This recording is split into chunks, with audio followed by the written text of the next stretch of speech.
कि बाप बड़ा ना भैया सबसे बड़ा रुपया। लेकिन पाकिस्तान एक बात भूल गया और पाकिस्तान को यह बात पसंद नहीं आ रही। पाकिस्तान इसको बिजनेस डील नहीं देखता। पाकिस्तान ये कहता है कि इस्लामिक दुनिया को भारत पाकिस्तान से दूर ले जा रहा है, क्योंकि पाकिस्तान ने जब भी इन देशों को देखा तो इस्लाम का चश्मा पहन के देखा। उसको हर चीज हरी हरी दिखाई दी और उसको यह लगा कि जब तक ये दोनों देश मुसलमान हैं तब तक पाकिस्तान जो बोलेगा ये देश करेंगे। लेकिन पाकिस्तान एक बात भूल गया कि बाप बड़ा ना भैया सबसे बड़ा रुपया। और मोदी जी को एक बात और पता है, उनको यह बात पता है कि कौन सी उंगली खींचनी है और चाइना का सर में दर्द कैसे होगा। तो दोस्तों, किस तरीके से पाकिस्तान को और चाइना को आइसोलेट करा, किस तरीके से डील्स हुई, इसके बारे में आज मैं आपको बताना चाहता हूं। खबर यह है दोस्तों कि दुबई के क्राउन प्रिंस शेख खालिद बिन मोहम्मद बिन जायद अल नहयान ये भारत आए हैं और बिजनेस इवेंट उन्होंने मुंबई में अटेंड करा। इसके चलते दो बड़ी डील साइन हुई हैं। वो दो डील्स हैं क्या दोस्तों? देखिए, ऐसा होता है कि जब आप काम करते हैं ना, या दोनों देशों के बीच में डील्स होती हैं, तो आप कहते हैं रुकावटें कहां कहां आ सकती हैं। काम तो हमने बोल दिया कि ये काम होगा, आपने बोला हाँ साहब बिल्कुल होगा, हम दोनों मिलकर करेंगे, हाँ साहब हम दोनों मिलकर करेंगे। लेकिन रुकावटें भी तो होती हैं काम के बीच में। ये रुकावटें कैसे दूर की जाएं?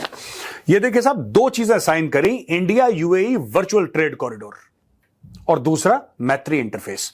ये वर्चुअल ट्रेड कॉरिडोर क्या है दोस्तों? वर्चुअल ट्रेड कॉरिडोर के बारे में मैं आपको बता दूं कि आपको हम कई बार बता चुके ना, India middle east Europe economic corridor, India middle east Europe economic corridor iMac के बारे में हम आपको कई बार बता चुके हैं। इससे चाइना परेशान है। चाइना कहता है यार तुम लोगों ने तो बेल्ट एंड रोड इनिशिएटिव के पेट में लात मार दिया। ये आईमैक क्या है?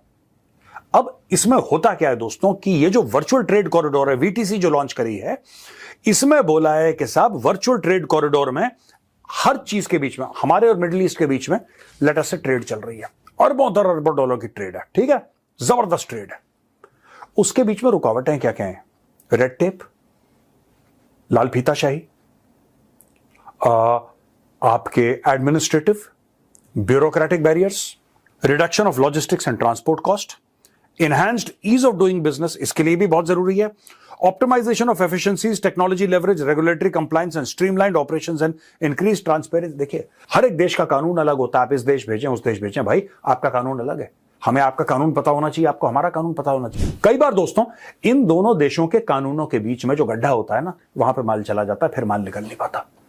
तो इसको स्ट्रीमलाइन करने के लिए वर्चुअल ट्रेड कॉरिडोर, ये रियल ट्रेड कॉरिडोर नहीं है, ये वर्चुअल ट्रेड कॉरिडोर है। रियल ट्रेड कॉरिडोर कौन सी है?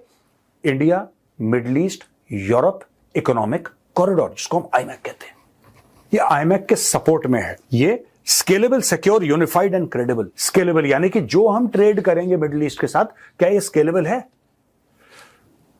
35 अरब नहीं, 35 नहीं, 80 अरब, 80 भी नहीं, 150, 200, 250, 300, 500 अरब डॉलर की ट्रेड ये होना चाहिए। लेकिन उसके लिए अगर आप चाहते हैं आपकी गाड़ी उतनी तेज चले, अगर आप ये चाहते हैं कि आपकी गाड़ी उतनी तेज चले, तो रोड भी उतनी खूबसूरत होनी चाहिए और गाड़ी भी उतनी मजबूत होनी चाहिए जो लगातार उस स्पीड पे चल ले। तो ये करा है वहां के क्राउन प्रिंस शेख खालिद बिन मोहम्मद बिन जायद अल नहयान ने और प्राइम मिनिस्टर नरेंद्र मोदी जी ने। इसके अलावा दोस्तों मैत्री लॉन्च करा है। मैत्री है क्या?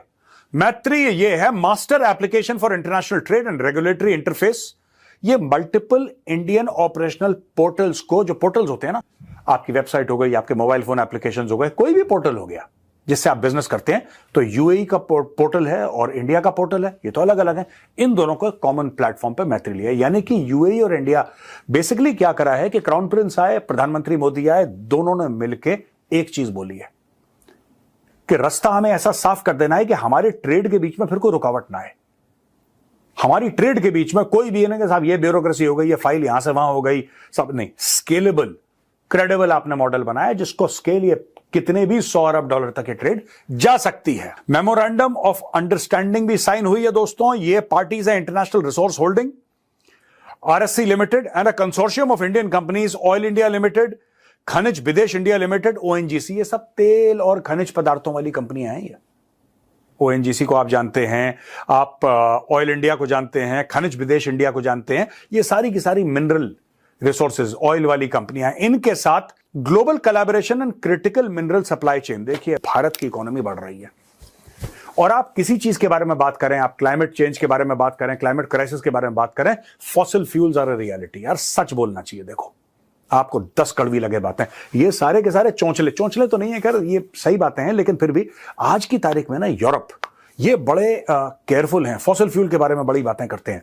अमेरिका बड़ी बातें, ये डेवलप्ड कंट्रीज हैं यार, ये डेवलप हो चुकी हैं, इनका एक स्टैंडर्ड लिविंग है, लेकिन ये लोग वहां तक पहुंचे कैसे? वही कोयला, वही तेल, वही डीजल इस्तेमाल करके। आज की तारीख में दूसरा ये सब चीजें यूज कर रहा है, इनको मौत आ रही है। तो ऐसा तो नहीं हो सकता। तो इंडिया को जो अपनी सप्लाई चेन है, भारत में तेल जो है तो दोस्तों भारत में, लेकिन बहुत कम है, नामात्र के बराबर। वो भारत की जरूरतें पूरी नहीं कर सकता, भारत को तेल इंपोर्ट करना है। और तेल के हमारे पास होने चाहिए दोस्तों स्ट्रेटेजिक रिजर्व्स। ये स्ट्रेटेजिक रिजर्व्स क्या है?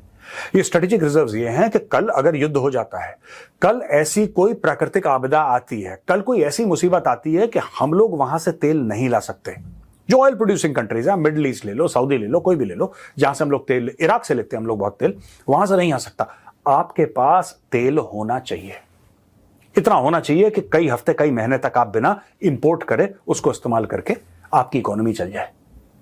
ठीक है। दूसरी चीज, कल युद्ध हो सकता है, यह भी हो सकता है। तीसरी चीज, ये तेल नॉर्मल रूट से, मैं ये नहीं कह रहा कि प्राकृतिक आपदा होगी, जंग होगी, ना भी हो, फिर भी एक सप्लाई चेन रेजिलियंस होता है कि आपकी जो मिनरल्स की सप्लाई है, आपकी जो फॉसिल फ्यूल की सप्लाई है, आपकी जो एनर्जी की सप्लाई है, वो ना रुके। एनर्जी की सप्लाई रुक जाती है, देश की तरक्की ठप हो जाती है दोस्तों। इसलिए बहुत जरूरी था ये साइन करना। और क्राउन प्रिंस अबू धाबी ये आए यहां पे, ये सब साइन हुआ इनके साथ। इसके अलावा मैं आपको कुछ सच्चाइयां बताता हूं हमारी ट्रेड के बारे में। अगर अमेरिका के बाद कहीं अपना माल बेचता है तो यूएई में बेचता है, और हर साल भारत वहां पे बेचता है 36 अरब डॉलर का माल।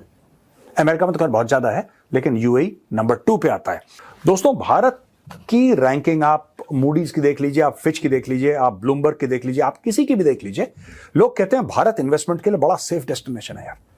आप 10 रुपए लगाओगे, आप 20 कमा के जाओगे, इसकी गारंटी, इसलिए लोग इन्वेस्ट कर रहे हैं। और भारत में नई नई चीजें खुल रही हैं, people want to invest in Indian startups, right? तो इसलिए बहुत जरूरी है ये चीज दोस्तों। इट्स वेरी इंपॉर्टेंट कि यूएई का इन्वेस्टमेंट, जो भारत में भी 6th लार्जेस्ट है, it should come in the top 3, 3rd largest. इतना तेल का पैसा है यार इनके पास, इतना तेल का पैसा है, इतना टूरिज्म का पैसा है, they should invest in India. दोस्तों, भारत और यूएई के बीच हुई हालिया डील ने पूरे एशिया में हड़कंप मचा दिया है। खासतौर पर पाकिस्तान और चीन के तो होश उड़ गए हैं। ऐसा क्या हुआ इस डील में जो इन दोनों देशों के माथे पर चिंता की लकीरें खिंच गई हैं? कुछ दिन पहले भारत और यूएई ने एक अहम व्यापारिक और सामरिक समझौते पर दस्तखत किए। इस समझौते का मकसद दोनों देशों के बीच व्यापार को और ज्यादा मजबूत बनाना था, खासतौर पर ऊर्जा और रक्षा क्षेत्र में। यूएई, जो दुनिया के सबसे बड़े तेल उत्पादकों में से एक है, उसने भारत के साथ अपने ऊर्जा संबंधों को और बढ़ावा दिया है। इससे भारत की ऊर्जा सुरक्षा और सुदृढ़ होगी, और साथ ही दोनों देशों की अर्थव्यवस्था को भी बड़ा फायदा होगा, क्योंकि पता है भारत सबसे बड़ा मार्केट है। अब सवाल यह उठता है कि इस डील से पाकिस्तान और चीन को इतनी परेशानी क्यों हो रही है? दरअसल इस डील के बाद पाकिस्तान को डर है कि उसके व्यापारिक और सामरिक हितों पर सीधा असर पड़ेगा। यूएई अब भारत के साथ और करीब आता जा रहा है, और पाकिस्तान की अर्थव्यवस्था पहले से ही मुश्किल में है। अब ऐसे में उसे डर है कि भारत की बढ़ती ताकत उसकी मुश्किलों को और बढ़ा सकती है। और बात करें वहीं पर चीन की, तो उसकी स्थिति भी कुछ खास बेहतर नहीं है। चीन पहले से ही एशिया में भारत को अपने सबसे बड़े प्रतिद्वंदी के रूप में देखता है। यूएई के साथ भारत का यह गठबंधन चीन के लिए एक बड़ा झटका है, क्योंकि इससे भारत की रणनीतिक स्थिति और मजबूत हो रही है। चीन, जो खुद मध्य पूर्व में अपने व्यापारिक हितों को लेकर एक्टिव है, अब देखा यह जा रहा है कि भारत धीरे धीरे उसकी जगह लेता जा रहा है। तो दोस्तों, यह तय है कि भारत यूएई डील से एशिया में जियोपॉलिटिक्स संतुलन बदलने वाला है। भारत ने इस डील के जरिए यह संदेश दिया है कि वो अपनी ऊर्जा और व्यापारिक नीतियों को लेकर कितना गंभीर है, और आने वाले समय में इससे पाकिस्तान और चीन के लिए नई चुनौतियां खड़ी हो सकती हैं। तो देखते रहिए आने वाले दिनों में कैसे भारत इस डील के बाद अपने कदमों को और मजबूत बनाता है। आपको क्या लगता है, क्या यह डील भारत की वैश्विक स्थिति को और मजबूत बनाएगी? हमें कमेंट करके जरूर बताएं। और अगर आपको यह वीडियो हमारा पसंद आया है तो इस वीडियो को लाइक करें और शेयर करें। चैनल पर अगर नए हैं तो चैनल को सब्सक्राइब करना ना भूलें। ऐसे ही दिलचस्प अपडेट्स आपके लिए हम लेकर आते रहेंगे। जय हिंद, जय भारत।